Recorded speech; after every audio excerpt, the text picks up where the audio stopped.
नमस्कार दोस्तों, आज का हमारा टॉपिक है भारत के जलवायु प्रदेश।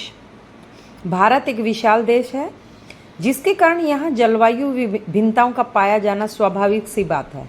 भारत की जलवायु को तापमान, वर्षा, वायुदाब, पवनों की गति, दिशा के आधार पर विभिन्न प्रकारों में बांटा गया है। जलवायु के इन तत्वों पर किसी भी स्थान के अक्षांशीय विस्तार, उच्चावच, जल एवं स्थल के वितरण का प्रभाव पड़ता है।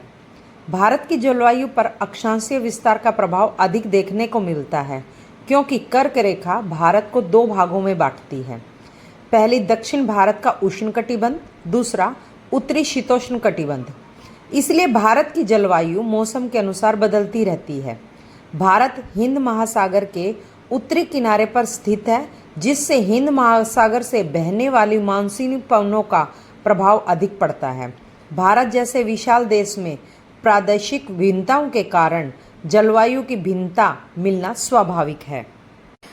इसलिए सबसे पहले हम पढ़ेंगे या जानेंगे भारत की जलवायु को प्रभावित करने वाले कारकों के बारे में। भारत की जलवायु को प्रभावित करने वाले कारक। भारत की जलवायु उष्ण मानसूनी है जो दक्षिण एवं दक्षिण पूर्वी एशिया में पाई जाती है। मानसून से अभिप्राय ऐसी जलवायु से है जिसमें ऋतु के अनुसार पवनों की दिशा में उत्क्रमण हो जाता है। भारत की जलवायु को नियंत्रित करने वाले अनेक कारक हैं, लेकिन उन्हें मोटे तौर पर हम दो वर्गों में बांट सकते हैं। पहला है स्थिति तथा उच्चावच संबंधी कारक, दूसरा है वायुदाब एवं पवन संबंधी कारक। स्थिति एवं उच्चावच संबंधी कारकों में पहला अक्षांश।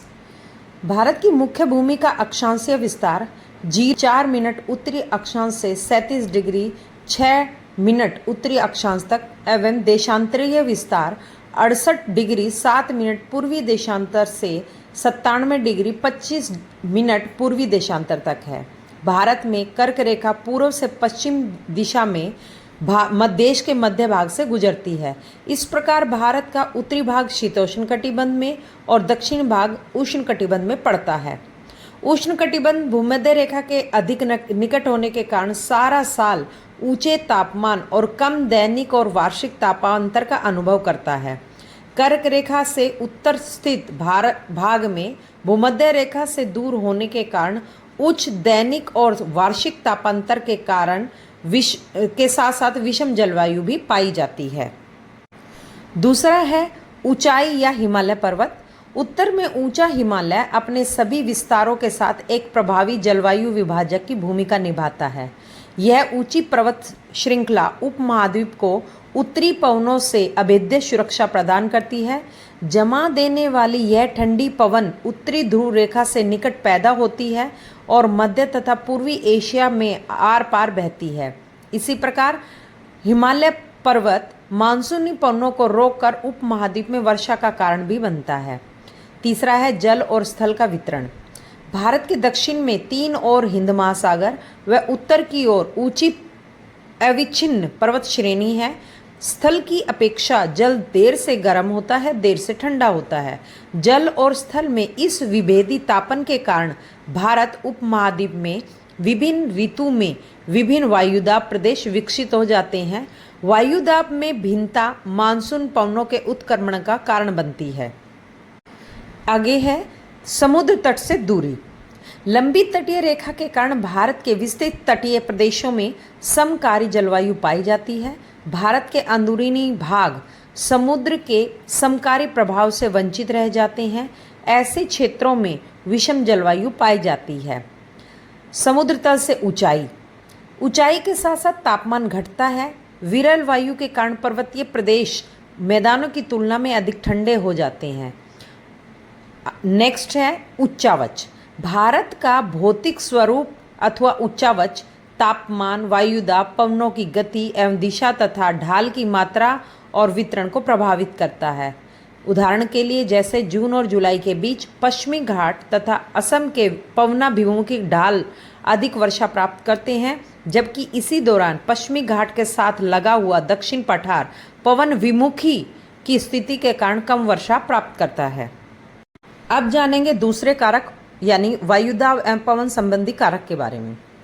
भारत की मौसमी अवस्थाएं निम्नलिखित वायुमंडलीय अवस्थाओं से संचालित होती हैं। पहला है वायुदाब एवं धरातलीय पवनें, दूसरा है ऊपरी वायु परिसंचरण, तीसरा है पश्चिमी चक्रवाती विक्षोभ एवं उष्णकटिबंधीय चक्रवात। पहले हम जानेंगे व्यापारिक पवन के बारे में। भारत उत्तर पूर्वी व्यापारिक पवनों वाले क्षेत्र में स्थित है। ये पवनें उत्तरी गोलार्ध के उपोष्ण कटिबंधीय उच्च दाब पेटियों से उत्पन्न होती हैं। ये पवनें दक्षिण की ओर बहती हैं और कोरियोलिस बल के कारण यानी फेरल के नियम के कारण दाहिनी ओर विक्षेपित होकर विषुवतीय निम्न दाब वाले क्षेत्रों की ओर बढ़ती है। स्थलीय भागों पर उत्पन्न होने के कारण इन पवनों में सामान्यतः नमी की बहुत कम मात्रा होती है, इसलिए इन पवनों के द्वारा वर्षा कम या नहीं होती है। इस तरह भारत को शुष्क क्षेत्र होना चाहिए, लेकिन वास्तव में ऐसा नहीं है। कोरियोलिस बल क्या होता है? पृथ्वी के घूर्णन के कारण उत्पन्न होने वाले आभासी बल को कोरियोलिस बल कहते हैं। कोरियोलिस बल के कारण पवनें उत्तरी गोलार्ध में दाहिनी ओर और दक्षिण गोलार्ध में बाईं ओर विक्षेपित हो जाती है। इसे फेरल का नियम भी कहते हैं। भारत का वायुदाब एवं पवन तंत्र अद्वितीय है। सर्दी के मौसम में हिमालय के उत्तर में उच्च दाब होता है, इसलिए इस क्षेत्र की ठंडी एवं शुष्क हवाएं दक्षिण में निम्न दाब वाले महासागरीय क्षेत्र के ऊपर बहती है। गर्मी के मौसम में आंतरिक एशिया एवं उत्तर पूर्वी भारत के ऊपर निम्न दाब का क्षेत्र बन जाता है, इसलिए गर्मियों में वायु दक्षिण में स्थित हिंद महासागर के उच्च दाब वाले क्षेत्र से दक्षिण पूर्व दिशा में बहते हुए विषुवत वृत्त को पार कर दाहिनी ओर मुड़ते हुए भारतीय उपमहाद्वीप की ओर बहने लगती हैं। इन पवनों को दक्षिणी पश्चिम मानसून पवनें कहते हैं। ये पवनें कोष्ण महासागरों के ऊपर से बहती हुई नमी ग्रहण करती है तथा भारत की मुख्य भूमि पर वर्षा करती है। इस इलाके में ऊपरी वायु परिसंचरण पश्चिमी प्रवाह के प्रभाव में रहता है। इस प्रवाह का एक मुख्य घटक जेट धारा भी है। जेट धाराएं 27 डिग्री से 30 डिग्री उत्तरी अक्षांशों के बीच स्थित होती हैं, इसलिए इन्हें उपोष्ण कटिबंधीय पश्चिमी जेट धाराएं कहा जाता है। अब जानेंगे जेट धारा के बारे में। क्षोभ मंडल में अत्यधिक ऊंचाई यानी 12,000 मीटर से अधिक पर एक संकरी पट्टी में बहने वाली हवाओं को जेट धाराएं कहा जाता है। गर्मी में इनकी गति 110 किलोमीटर प्रति घंटा और सर्दियों में 184 किलोमीटर प्रति घंटा होती है। भारत में ये जेट धाराएं गर्मी के मौसम को छोड़कर पूरे वर्ष हिमालय के दक्षिण में बहती है। इन धाराओं के कारण भारत के उत्तर एवं उत्तर पश्चिमी भाग में पश्चिमी चक्रवाती विक्षोभ आते हैं। गर्मी के मौसम में सूर्य की आभासी गति के साथ ही उपोष्ण कटिबंधीय पश्चिमी जेट धारा हिमालय के उत्तर में चली जाती है। सूर्य की आभासी गति का मतलब है सूर्य का उत्तरायण से दक्षिणायन होना या फिर दक्षिणायन से उत्तरायण होना। एक पूर्वी जेट धारा, जिसे उपोष्ण कटिबंधीय पूर्वी जेट धारा कहते हैं, गर्मी के महीनों में प्रायद्वीपीय भारत के ऊपर लगभग 14 डिग्री उत्तरी अक्षांश में बहती है। अब हम आगे जानेंगे मानसून उत्पत्ति के सिद्धांत। मानसून अपनी अनिश्चितताओं के लिए प्रसिद्ध है। इसकी उत्पत्ति के संबंध में कई विचार प्रस्तुत किए गए हैं, लेकिन कोई भी सिद्धांत उसकी उत्पत्ति और विशेषताओं को पूर्ण व्याख्या करने में सक्षम नहीं है। फिर भी हम मानसून की उत्पत्ति के संबंध में निम्न 4 सिद्धांतों पर विचार कर सकते हैं। पहला है तापीय सिद्धांत, जिसका प्रतिपादन एडमंड हेली, बेकर और डेडलेस्ट्रॉम ने किया था। दूसरा है विषुवतीय पछुआ हवा सिद्धांत, फ्लोन ने। तीसरा जेट स्ट्रीम सिद्धांत, रॉक्सबी, एमटी यीन और कोटेश्वरम। और चौथा है एल नीनो सिद्धांत, गिलबर्ट वॉकर। पहले हम जानेंगे तापीय सिद्धांत के बारे में। इस सिद्धांत का प्रतिपादन ब्रिटिश मौसम वैज्ञानिकों ने किया था। सबसे पहले 1686 में हेली ने इस सिद्धांत का प्रतिपादन किया। यह सिद्धांत पृथ्वी की वार्षिक गति यानी कि सूर्य के उत्तरायण या दक्षिणायन पर आधारित है। वस्तुतः पृथ्वी की वार्षिक गति के प्रभाव से सूर्य की किरणें जून महीने में कर्क रेखा पर लंबवत चमकती हैं, अर्थात सूर्य के उत्तरायण होने से भारतीय उपमहाद्वीप पर ग्रीष्म ऋतु की स्थिति होती है। सूर्य की किरणें लंबवत पड़ने के कारण भारतीय उपमहाद्वीप का संपूर्ण मैदानी भाग क्षेत्र में गर्मी होने लगती है। धरातल के गर्म होने से वायु भी गर्म होकर ऊपर उठने लगती है, जिससे संपूर्ण मैदानी क्षेत्र निम्न वायु दाब क्षेत्र में बदल जाता है। दूसरी ओर हिंद महासागर में सूर्य की तिरछी किरणें पड़ने के कारण वायु ठंडी हो जाती हैं और जिससे समुद्र के ऊपर उच्च वायु दाब क्षेत्र का निर्माण हो जाता है। फलतः वायु HP यानी हाई प्रेशर से लो प्रेशर की ओर अग्रसरित होने लगती है, लेकिन फेरल के नियमानुसार अग्रसरित होने वाली वायु दाईं ओर मुड़कर दक्षिण पश्चिम मानसून को जन्म देती है। यही मानसून भारतीय उपमहाद्वीप में अधिकांश वर्षा करने के लिए जिम्मेवार है।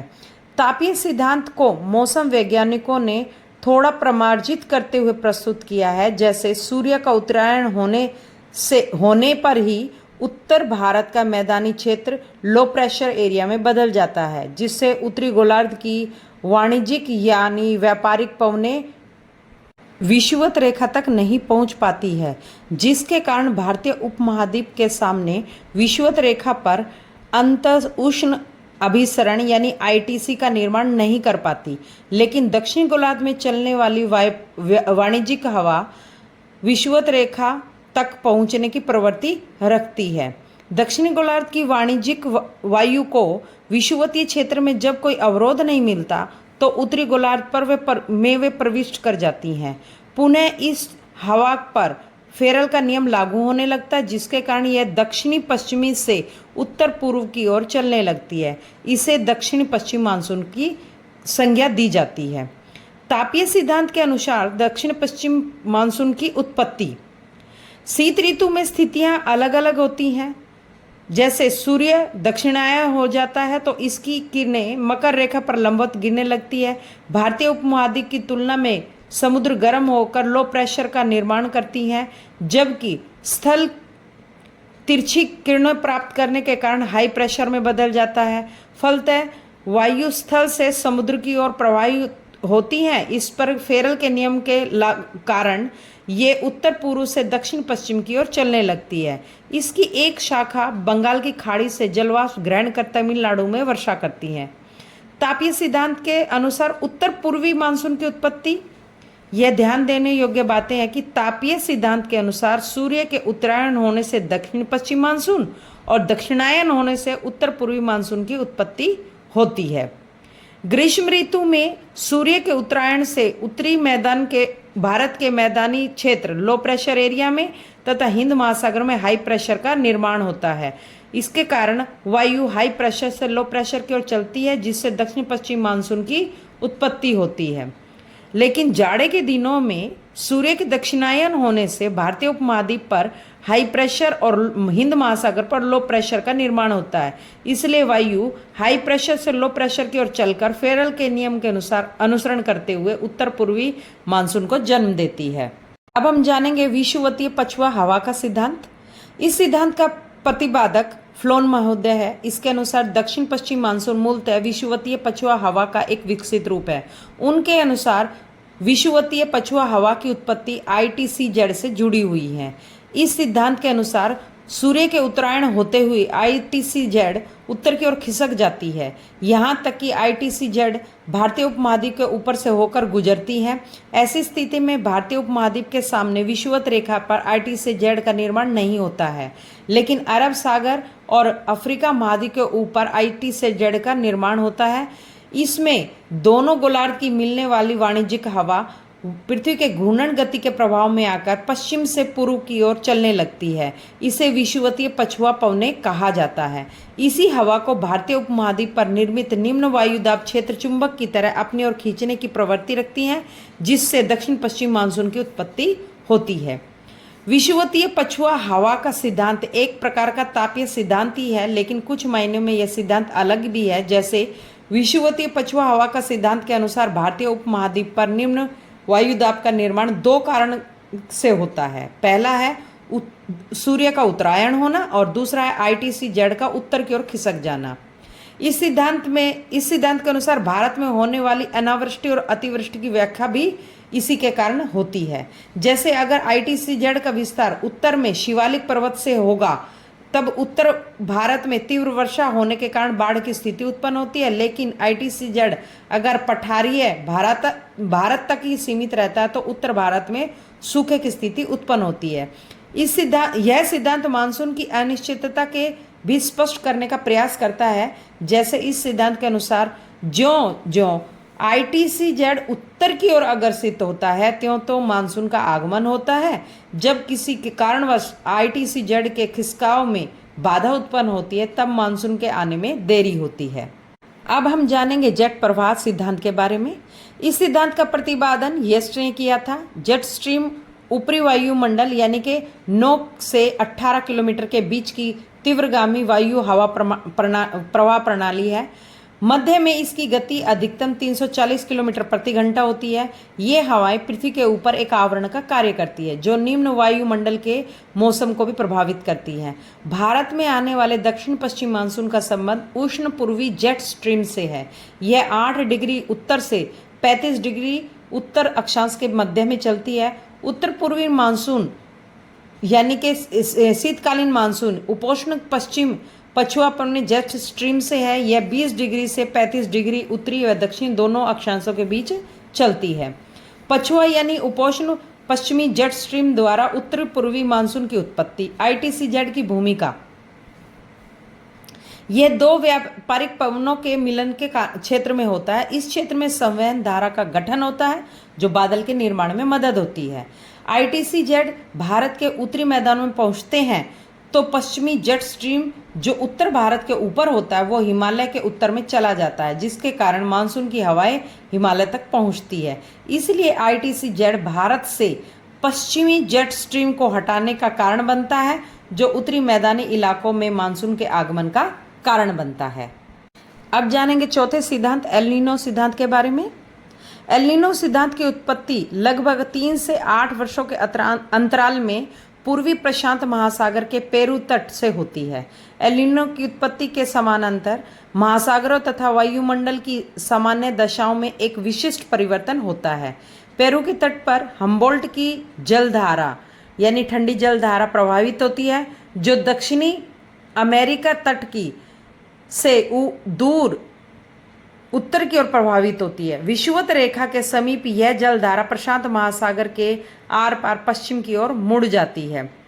यहाँ ध्यान देने योग्य बात है कि हम्बोल्ट जलधारा की विशिष्टता शीतल जल का हवाई से ऊपर की ओर आना है। एल नीनो की उत्पत्ति के समय पेरू के तट पर प्रवाहित होने वाली हम्बोल्ट धारा एक सूक्ष्म गर्म जलधारा में प्रवाहित हो जाती है जो 25 दिसंबर के आसपास उत्तर की ओर जाती है और वैश्विक जलवायु तंत्र को प्रभावित करती है। 25 दिसंबर के आसपास उत्पन्न होने के कारण इस जलधारा को ईसा का शिशु के नाम से जाना जाता है। एल नीनो की उत्पत्ति के साथ ही ठंडे जल का गहराई से ऊपर आना बंद हो जाता है और ठंडे जल का स्थान पश्चिम से आने वाली जलधाराएं ले लेती है जिसके कारण पेरू की जलधारा के तापमान में वृद्धि हो जाती है। इस गर्म जलधारा के प्रभाव के कारण सर्वप्रथम दक्षिणी विषुवतीय गर्म जलधारा के तापमान में वृद्धि हो जाती है क्योंकि दक्षिणी विषुवतीय जलधारा पूर्व से पश्चिम की ओर प्रवाहित होती है जिसके कारण संपूर्ण मध्य प्रशांत महासागर के जल के तापमान में वृद्धि हो जाती है और इस क्षेत्र में निम्न वायुदाब का निर्माण हो जाता है और इस निम्न वायुदाब का विस्तार हिंद महासागर के पूर्वी मध्य की क्षेत्र की ओर होता है और इससे भारतीय मानसून पर भी विपरीत प्रभाव पड़ता है। मध्य प्रशांत महासागर के निम्न वायुदाब तुलना में भारतीय उपमहाद्वीप के स्थलीय भाग में निम्न वायुदाब तुलनात्मक रूप से कम होता है जिसके कारण अरब सागर के उच्च दाब क्षेत्र से हवाएं दक्षिण पूर्वी हिंद महासागर की ओर प्रवाहित होती हैं और उत्तरी भारतीय उपमहाद्वीप में सूखे के स्थिति उत्पन्न हो जाती है। इसके विपरीत जब एल नीनो धारा का प्रभाव मध्यवर्ती प्रशांत महासागर तक सीमित रहता है तो दक्षिण पश्चिम मानसून पवनों का मार्ग बाधित नहीं होता और भारत में भरपूर वर्षा होती है। अब आगे जानेंगे भारतीय मानसून के बारे में कि भारत की जलवायु मानसूनी है। मानसून शब्द अरबी भाषा के मौसम शब्द से बना, जिसका अर्थ ऋतु या मौसम होता है। प्रारंभिक समय में मानसून की उत्पत्ति के संबंध में यह विचारधारा थी कि ग्रीष्म काल में स्थलीय भागों पर निम्न वायुदाब तथा हिंद महासागर पर उच्च वायुदाब के कारण महासागर स्थल से यानी कि उष्णकटिबंधीय मानसून, और शीतकाल में स्थल पर उच्च वायुदाब तथा महासागर पर निम्न वायुदाब के कारण स्थल से महासागर की ओर शीतकालीन मानसून हवाएं चलती हैं। वर्तमान समय में यह ज्ञात किया जा चुका है कि मानसून के आगमन में तापमान और वायुदाब के साथ साथ जेट स्ट्रीम का भी प्रभाव पड़ता है। इसके अनुसार दो तरह के मानसून माने जाते हैं, शीतकालीन मानसून और ग्रीष्मकालीन मानसून। पहले जानेंगे शीतकालीन मानसून के बारे में। यह 22 दिसंबर को जब सूर्य मकर रेखा पर लंबवत चमकता है। इस समय तापमान अधिक होने के कारण उत्तरी गोलार्ध में उच्च वायुदाब तथा दक्षिण गोलार्ध में निम्न वायुदाब का क्षेत्र होता है। भारत कर्क रेखा पर स्थित है, जहाँ शीतकाल में उच्च वायुदाब का क्षेत्र होता है। इस समय स्थलीय भाग से समुद्र की तरफ हवाएं चलती हैं। इसे ही उत्तरी पूर्वी मानसून कहा जाता है। ये हवाएं शुष्क होती हैं, जिससे इन हवाओं में वर्षा नहीं होती। और ग्रीष्मकालीन मानसून 21 मार्च के बाद सूर्य उत्तरायण होने लगता है, जिसके फलस्वरूप 21 जून को सूर्य कर्क रेखा पर सीधा चमकता है, जिसके कारण उत्तरी गोलार्ध में उच्च तापमान और निम्न वायुदाब और दक्षिणी गोलार्ध में निम्न तापमान और उच्च वायुदाब का क्षेत्र बन जाता है। परिणाम स्वरूप उच्च वायुदाब वाले महासागरीय क्षेत्रों से निम्न वायुदाब वाले स्थलीय क्षेत्रों की तरफ हवाएं चलने लगती हैं। सागरों के ऊपर से आने के कारण इन हवाओं में नमी की मात्रा अधिक होती है। इन हवाओं को उष्णकटिबंधीय मानसून कहते हैं। इन्हीं के कारण ही भारत में ग्रीष्मकालीन वर्षा होती है। भारत में दक्षिण पश्चिम मानसून की दो शाखाएं पाई जाती है। पहली है बंगाल की खाड़ी की शाखा, दूसरी है अरब सागर की शाखा। पहले जानेंगे बंगाल की खाड़ी की शाखा के बारे में। इस शाखा से देश का पूर्वी भारत तथा मध्य उत्तरी भारत प्रभावित होता है। बंगाल की खाड़ी का मानसून भारत में गारो, खासी, जैंतिया आदि पहाड़ियों से टकराकर सर्वाधिक वर्षा करता है। यहाँ मेघालय में स्थित मानसिनराम में वर्षा औसतन 1405 सेंटीमीटर होती है। पश्चिम की ओर वर्षा की मात्रा कम होती चली जाती है। अब जानेंगे अरब सागर की शाखा के बारे में। इस शाखा से भारत का पश्चिमी तट तथा दक्षिणी मध्यवर्ती भाग प्रभावित होता है। पश्चिमी घाट से टकराकर इसके द्वारा 200 से 400 सेंटीमीटर तक वर्षा होती है। दक्षिणी पश्चिमी मानसून काल में एक बार कुछ दिनों तक वर्षा होने के बाद यदि कुछ दिन तक वर्षा न हो तो इसे मानसून विच्छेद कहा जाता है। दक्षिणी पश्चिम मानसून 1 सितंबर से उत्तरी पश्चिम भारत से पीछे हटने लगता है। 15 अक्टूबर तक दक्षिणी भारत को छोड़कर शेष समस्त भारत से यह विदा हो जाता है। अब हम जानेंगे कोपन के जलवायु वर्गीकरण के बारे में। कोपन ने के 5 प्रकार माने, जिनके नाम हैं उष्णकटिबंधीय जलवायु, दूसरा है शुष्क जलवायु, तीसरा है गर्म जलवायु, चौथा हिम जलवायु और 5 है बर्फीली जलवायु। पहला है उष्णकटिबंधीय जलवायु, जहां वर्ष भर औसत तापमान 18 डिग्री सेल्सियस से अधिक रहता है। दूसरा है शुष्क जलवायु, जहां तापमान की तुलना में वर्षण बहुत कम होता है और इसलिए शुष्कता कम होने पर यह अर्ध शुष्क मरुस्थल यानी S कहलाता है। शुष्कता अधिक है तो यह मरुस्थल W होता है। तीसरा है गर्म जलवायु, जहां सबसे ठंडे महीने का औसत तापमान 18 डिग्री सेल्सियस और 20 डिग्री सेल्सियस के बीच रहता है। चौथा है हिम जलवायु, जहां सबसे गर्म महीने का औसत तापमान 10 डिग्री सेल्सियस से अधिक और सबसे ठंडे महीने का औसत तापमान 3 डिग्री सेल्सियस से कम रहता है। पांचवा है बर्फीली जलवायु, जहां सबसे गर्म महीने का औसत तापमान 10 डिग्री सेल्सियस से नीचे रहता है। अब हम जानेंगे कोपन के अनुसार भारत के जलवायु प्रदेश। उनके अनुसार 8 जलवायु प्रदेश हैं। पहला है AMW जलवायु का प्रकार यानी लघु शुष्क ऋतु वाला मानसून प्रकार। इसका क्षेत्र गोवा के दक्षिण में, भारत का पश्चिमी तट। AS शुष्क ग्रीष्म ऋतु वाला मानसून प्रकार। इसका क्षेत्र है तमिलनाडु का कोरोमंडल का तट। AW उष्णकटिबंधीय सवाना जलवायु का प्रकार।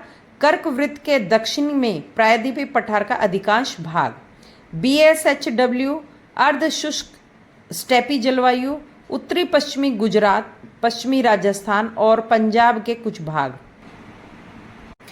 पांचवा जलवायु प्रदेश है BWHW जलवायु प्रदेश। इस प्रदेश में शुष्क तथा उष्ण मरुस्थलीय जलवायु की दशाएं पाई जाती है। वर्षा बहुत कम होती है किंतु वाष्पीकरण की क्रिया अधिक होती है। राजस्थान का पश्चिमी क्षेत्र, उत्तरी गुजरात एवं दक्षिणी हरियाणा इसी प्रदेश के अंतर्गत आते हैं।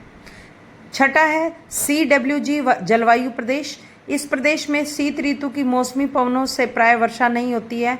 वर्षा ग्रीष्म ऋतु के कुछ महीने तक ही सीमित होती है। साधारणतः वर्षा ऋतु में वर्षा शुष्क ग्रीष्म ऋतु की अपेक्षा 10 गुनी अधिक होती है। अरुणाचल प्रदेश, असम, पश्चिमी बंगाल, उत्तर प्रदेश के उत्तरी भाग और पंजाब, हरियाणा, राजस्थान के पूर्वी भाग तथा मालवा के पठार इस प्रदेश में सम्मिलित किए जाते हैं। पश्चिमी भागों में सिंचाई की सहायता से कृषि का अधिक विकास हो सका है। सातवां है DFC जलवायु प्रदेश। इस प्रदेश में शीत ऋतु अधिक ठंडी होती है। वर्षा के हर महीने तापमान 10 डिग्री सेल्सियस से भी कम रहता है। ग्रीष्म ऋतु छोटी किंतु वर्षा वाली होती है। हिमालय प्रदेश के पूर्वी भाग में इसी प्रकार की जलवायु मिलती है। ई जलवायु प्रदेश, इसमें शीत कटिबंधीय जलवायु की दशाएं मिलती हैं।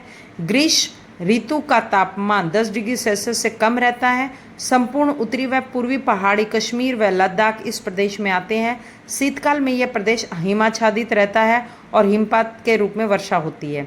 ET जलवायु प्रदेश नौवां है।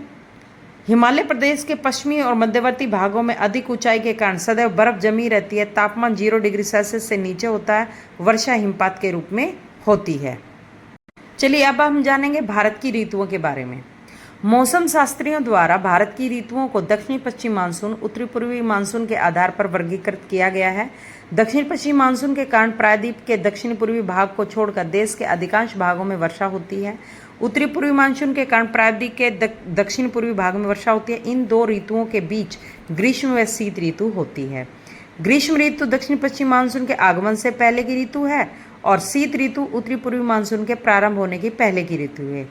आधुनिक मौसम शास्त्रियों द्वारा भारत की ऋतुओं को निम्नानुसार वर्गीकृत किया गया है। ये निम्न प्रकार से 4 भाग हैं। पहली है शीत ऋतु, शीत शुष्क ऋतु दिसंबर से फरवरी। दूसरी ग्रीष्म ऋतु मार्च से मई। तीसरी वर्षा ऋतु दक्षिण पश्चिम मानसून जून से सितंबर। चौथी है शरद ऋतु मानसून का प्रत्यावर्तन यानी अक्टूबर से नवंबर। पहले जानेंगे शीत शुष्क ऋतु यानी उत्तर पूर्वी मानसून की ऋतु के बारे में। शीत शुष्क ऋतु दिसंबर से फरवरी तक रहती है। इस दौरान सूर्य की किरणें मकर वृत्त पर लंबवत पड़ती हैं। शीत ऋतु के दौरान औसत तापमान 24 डिग्री सेल्सियस से 25 डिग्री सेल्सियस के बीच रहता है, जबकि उत्तरी मैदान में यह 10 डिग्री सेल्सियस से 15 डिग्री सेल्सियस के बीच रहता है। शीत ऋतु में सर्वाधिक तापांतर राजस्थान में पाया जाता है। शीत ऋतु में दिन में सामान्यतः उष्ण और रातें हमेशा ठंडी रहती हैं। शीत ऋतु में दक्षिण से उत्तर की ओर जाने पर तापमान घटता है। शीत ऋतु में पश्चिमी विक्षोभ के कारण वर्षा होती है। ऐसा क्षीण चक्रवातीय अवदाबों के कारण होता है। पश्चिमी विक्षोभ की उत्पत्ति पूर्वी भूमध्य सागर में होती है, जो पूर्व की ओर बढ़कर पश्चिमी एशिया, ईरान, अफगानिस्तान और पाकिस्तान को पार करके भारत में पहुंचता है और मार्ग में कैस्पियन सागर व फारस की खाड़ी से प्राप्त आर्द्रता के द्वारा उत्तरी भारत में वर्षा करता है। इस ऋतु में आने वाली व्यापारिक पवनों को उत्तरी पूर्वी मानसून पवनें कहा जाता है। इन व्यापारिक पवनों से उत्तरी भारत में रबी की फसल को विशेष लाभ होता है। इस समय पश्चिमी हिमालय के क्षेत्र अत्यधिक हिमपात के कारण चेन्नई में भी भारी वर्षा होती है। भारत में शीतकाल वर्षा का वितरण भारत में शीतकाल में केवल 2 क्षेत्रों में वर्षा होती है, विशाल मैदान का पश्चिमी घाट तथा कोरोमंडल तट। जहां विशाल मैदान के पश्चिमी घाट में वर्षा के कारण पश्चिमी मानसून हलचलें हैं और वहीं कोरोमंडल तट के तमिलनाडु में उत्तरी पूर्वी मानसून से वर्षा होती है। दूसरा है ग्रीष्म ऋतु, मार्च से जून तक। भारत में मार्च जून के मध्य ग्रीष्म ऋतु रहती है। मार्च माह में सूर्य के कर्क रेखा के ओर गमन करने से कारण भारत में तापमान बढ़ने लगता है। तापमान बढ़ने के कारण दक्षिण का तापमान मार्च में 38 डिग्री सेल्सियस पहुंच जाता है। उत्तरी भारत में यह स्थिति मध्य मई में आती है। जून माह में उत्तर भारत में भयंकर गर्मी पड़ती है तथा तापमान 47 डिग्री तक भी पहुंच जाता है। हालांकि समुद्र के निकटवर्ती भागों व पहाड़ी स्थानों पर तापमान अपेक्षाकृत कम ही रहता है। तापमान बढ़ने के साथ साथ वायुदाब भी घटता जाता है। इस समय निम्न वायुदाब का केंद्र राजस्थान व नागपुर के पठारी क्षेत्रों में बनता है। मार्च मई के मध्य वायु की दिशा व मार्ग में परिवर्तन होने से पछुआ पवनें चलती हैं जो लू कहलाती हैं। ये अत्यंत उष्ण व शुष्क होती हैं। आर्द्र व शुष्क पवनों के मिलने से आंधी चलती है व वर्षा करती है। कोलकाता में यह काल वैशाखी वर्षा का उदाहरण है। भारत में ग्रीष्म काल में कुल वर्षा का केवल 10% वर्षा होती है। वर्षा ऋतु के अंत में मानसून पूर्व की ओर बौछारें केरल व कर्नाटक के तटीय क्षेत्रों में साधारण घटनाएं हैं। इन बौछारें को आम की बौछारें यानी मैंगो शावर्स तथा फूलों की बौछारों के नाम से जाना जाता है। इन बौछारों द्वारा आम के बगीचों में आम के पकने व चाय बागानों में चाय की पत्तियों के खुलने में भी सहायक होती हैं। अब जानेंगे वर्षा ऋतु दक्षिण पश्चिम मानसून ऋतु के बारे में। वर्षा ऋतु का प्रारंभ जून माह में होता है। इस माह में सूर्य के कर्क रेखा पर होने के कारण परिस्थितियों में परिवर्तन होता है तथा मौसम में भी परिवर्तन की प्रक्रिया प्रारंभ हो जाती है। जून माह में तापमान में आई कमी का क्रम जुलाई माह में भी जारी रहता है। इसका कारण मानसून के आगमन के परिणाम स्वरूप हुई वर्षा है, जिससे तापमान में 2 डिग्री सेल्सियस से 3 डिग्री सेल्सियस तक की कमी आती है। भारत में जून जुलाई में राजस्थान के अतिरिक्त सभी स्थानों का तापमान लगभग समान रहता है। आगे के महीनों में तापमान में और कमी आती है।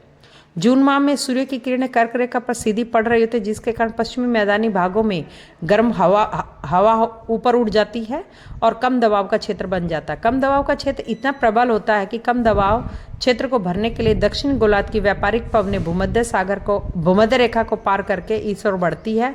भूमध्य रेखा को पार करके जब पवनें भारतीय उपमहाद्वीप की ओर बढ़ती है तो पृथ्वी की गति के कारण इनकी दिशा में परिवर्तन हो जाता है। ये दक्षिण पश्चिम मानसून में दक्षिण पश्चिम दिशा में बहने लगती हैं।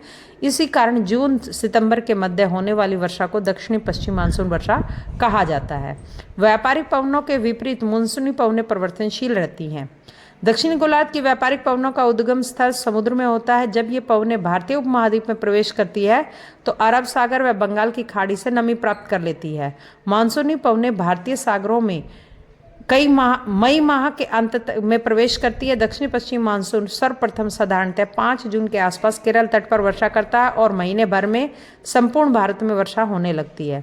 दक्षिण भारत की प्रायद्वीपीय स्थिति होने के कारण वर्षा ऋतु के मानसून की दक्षिण पश्चिम मानसून की भी 2 शाखाएं हो जाती है। अरब सागर खाड़ी की मानसून, दूसरा बंगाल की खाड़ी की मानसून। अब जानेंगे शरद ऋतु मानसून का प्रत्यावर्तन यानी उसका लौटना। शरद ऋतु का प्रारंभ अक्टूबर माह में होता है। इस दौरान दक्षिण पश्चिम मानसून लौटता है तथा लौटते मानसून के दौरान तापमान और आर्द्रता में अल्प वृद्धि होती है, जिसे अक्टूबर हीट कहा जाता है।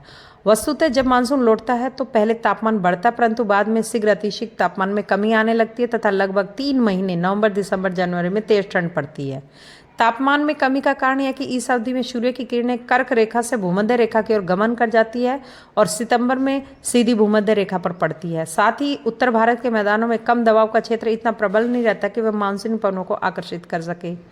सितंबर मध्य तक मानसूनी पवनें पंजाब तक वर्षा करती हैं, मध्य अक्टूबर तक मध्य भारत में और नवंबर के आरंभिक सप्ताहों में दक्षिण भारत तक मानसूनी पवनें वर्षा कर पाती हैं और इस प्रकार भारतीय उपमहाद्वीप से मानसून की विदाई नवंबर तक हो जाती है। यह विदाई चरणबद्ध होती है, इसलिए इसे दक्षिण पश्चिम मानसून का लौटना या उसका प्रत्यावर्तन कहा जाता है। शरद ऋतु में बंगाल की खाड़ी में चक्रवात उठते हैं जो भारत व बांग्लादेश में भयंकर तबाही मचाते हैं। चक्रवातों के कारण पूर्वी तटों पर भारी वर्षा होती है। हम जानेंगे भारत में वार्षिक वर्षा के बारे में। भारत में अधिकांश वर्षा हेतु दक्षिण पश्चिम मानसून उत्तरदायी है। यहाँ वर्षा के वितरण में अत्यधिक विषमताएं हैं। ये विषमताएं प्रादेशिक व सामयिक दोनों स्तरों पर है। जैसे भारत के 4 महीने जून, जुलाई, अगस्त, सितंबर में ही 80% वर्षा हो जाती है, जबकि शेष 20% वर्षा 8 महीनों के भीतर होती है। शीत ऋतु में उत्तर पश्चिमी भारत में लगभग 25 सेंटीमीटर वर्षा होती है तथा प्रायद्वीप के दक्षिण पूर्वी भाग में भी लगभग इतनी वर्षा होती है, किंतु प्रायद्वीप के आंतरिक भागों में अत्यंत अल्प मात्रा में वर्षा होती है। जहाँ पूर्वोत्तर की खासी पहाड़ियों में औसत वर्षा 900 सेंटीमीटर होती है, वहीं राजस्थान के कुछ भागों में 15 सेंटीमीटर से भी कम वर्षा होती है। भारत में औसत वर्षा 125 सेंटीमीटर होती है, जो वैश्विक औसत 99 सेंटीमीटर से अधिक है। भारत में मेघालय के मानसिनराम में सर्वाधिक वर्षा यानी 965 सेंटीमीटर वर्षा होती है। अब हम जानेंगे वर्षा की मात्रा के आधार पर भारत का वर्गीकरण। वर्षा की मात्रा के आधार पर भारत की निम्नलिखित 4 भागों में वर्गीकृत किया जा सकता है। पहला है अधिक वर्षा वाले क्षेत्र, जहां 200 सेंटीमीटर से अधिक वर्षा होती है। असम, गंगा डेल्टा, हिमालय का दक्षिणी ढाल, मिजोरम, मणिपुर, त्रिपुरा, पश्चिमी तट का कोंकण, मालाबार और दक्षिणी किनारा। दूसरा है वर्षा वाले क्षेत्र 100 सेंटीमीटर से 200 सेंटीमीटर के बीच, मध्य प्रदेश, उड़ीसा, बिहार, पूर्वी उत्तर प्रदेश, तमिलनाडु का पूर्वी भाग तथा पश्चिमी घाट के पूर्वोत्तर ढाल। तीसरा है 50 सेंटीमीटर से 100 सेंटीमीटर के बीच वाली वर्षा वाले क्षेत्र, दक्षिण का पठार, पश्चिमी उत्तर प्रदेश, हरियाणा, दक्षिणी पंजाब, पूर्वी राजस्थान, कश्मीर के कुछ भाग, गुजरात, मध्य प्रदेश, उत्तर दक्षिण आंध्र प्रदेश एवं कर्नाटका। चौथा है 50 सेंटीमीटर से भी कम वर्षा वाले क्षेत्र, पश्चिमी राजस्थान, कच्छ तथा सौराष्ट्र, तमिलनाडु का रॉयल सीमा क्षेत्र। अब हम जानेंगे भारत के भूभाग प्रतिशत में वर्षा। भारत का 11% भूभाग 200 सेंटीमीटर से अधिक वर्षा क्षेत्र में आता है। 21% भूभाग में 125 से 200 सेंटीमीटर वर्षा होती है। 37% भाग में 75 से 125 सेंटीमीटर वर्षा होती है। 24% भाग में 35 से 75 सेंटीमीटर वर्षा होती है और 7% भाग में 35 सेंटीमीटर से भी कम वर्षा होती है। अब हम जानेंगे वर्षा से संबंधित कुछ तथ्य। नंबर 1 है दक्षिण भारत का सबसे गर्म महीना अप्रैल होता है। दूसरा, पहाड़ी भागों में सर्वाधिक गर्म महीना जुलाई होता है। तीसरा, नॉर्वेस्टर की उत्पत्ति छोटा नागपुर पठार पर होती है। चौथा, देश के पश्चिमोत्तर भाग में अरब सागर का मानसून सबसे पहले पहुंचता है। पांचवा, बंगाल की खाड़ी का मानसून देश की सर्वाधिक वर्षा करता है। छठा, मेघालय में सर्वाधिक वर्षा का कारण बंगाल की खाड़ी की अधिक आर्द्र हवाओं का सीधा टकराना और गारो खासी जयंतीय पहाड़ियां का कीपनुमा आकृति है। सातवां है भारत के जम्मू कश्मीर और तमिलनाडु के कुछ भागों में वर्षा ऋतु में नहीं होती। दोस्तों, अगर आपको मेरा वीडियो पसंद आ रहा है तो लाइक करें, सब्सक्राइब करें और मुझे कमेंट सेक्शन में जाके बताएं कि मुझे किस टॉपिक पे वीडियो बनानी चाहिए। और मेरा वीडियो देखने के लिए आपका बहुत बहुत